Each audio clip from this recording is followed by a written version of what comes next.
and one and two and one and two and one and oh, hey, ow.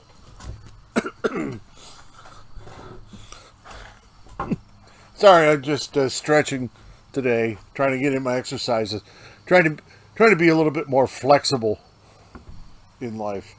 Yeah, I know.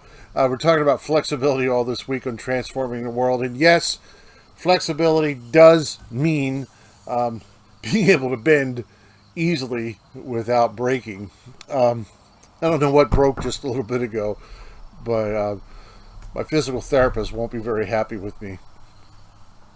Yeah, I've been going to physical therapy for a while now, trying to get something done about this shoulder of mine.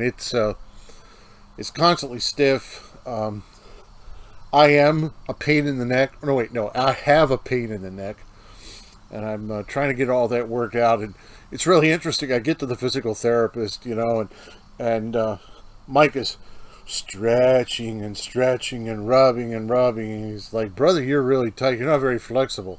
I get it, but I did remind my therapist. I said, Dr. Mike, I may not be physically flexible, but spiritually, I think I'm very flexible, And he's just like, "Ooh, you're so good." But I told him the story about my flexibility, being willing to go where the Lord sends me. And my very first full-time pastorate, the Lord says, "I need you to go to Iowa and pastor a church there." And about 900 miles from where I was at. I said, I seem pretty flexible. I pastored in Iowa, I didn't pitch too big of a fit. We packed up and we went.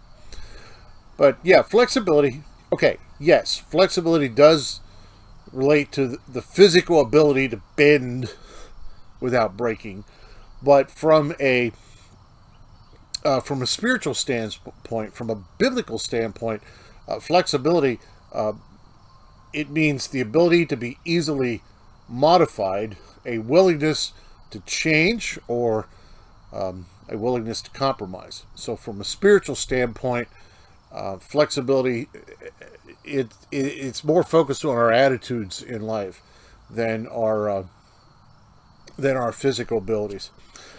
When you start thinking about a guy in the Bible who really demonstrated this spiritual concept, we think of Abraham, or Abram, as his name was early on. Abram lived in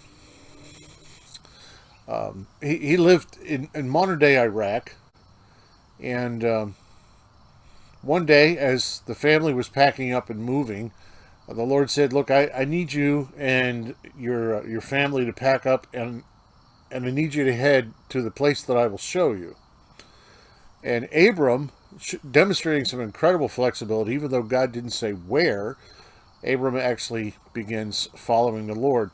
And the Lord leads him to what is now called modern day Israel. And there, God tells Abram that your descendants will be living in this land. This will be their land. And, so the idea of flexibility there is really demonstrated by Abram. God didn't spell out the whole plan to him.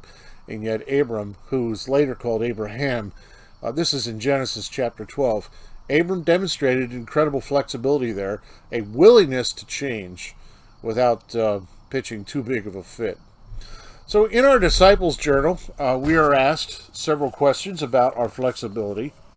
And, of course, one of those, number 4, that's pretty much where I want to go. I want to end up at question number 4. Am I looking at life from God's perspective and seeking what He desires? And I see Abram demonstrating that flexibility in his life. It was more important for Abram to follow God than it was for Abram to do what Abram wanted, or Sarai, his wife. So that's kind of a spiritual perspective of flexibility. I keep trying to tell Dr. Mike that yes, I'm very flexible spiritually. It's just the physical side. He's like, well, I can't deal with the spiritual, but I'm here to address the physical, and so he will continue to bend and stretch. You know, today, during therapy, he was bending and stretching and rubbing to the point where I said, fine, I'll tell you where I hid the money. You know, torture, whatever. He didn't laugh. He didn't think it was funny. Oh well. So flexibility. Flexibility, the topic for this week on Transforming the World. Not the physical side, but the spiritual side. So we'll continue to look at that later on. Hey, you've been watching Transforming the World. We're talking about flexibility. My name's Pastor Greg. I'll talk to you tomorrow.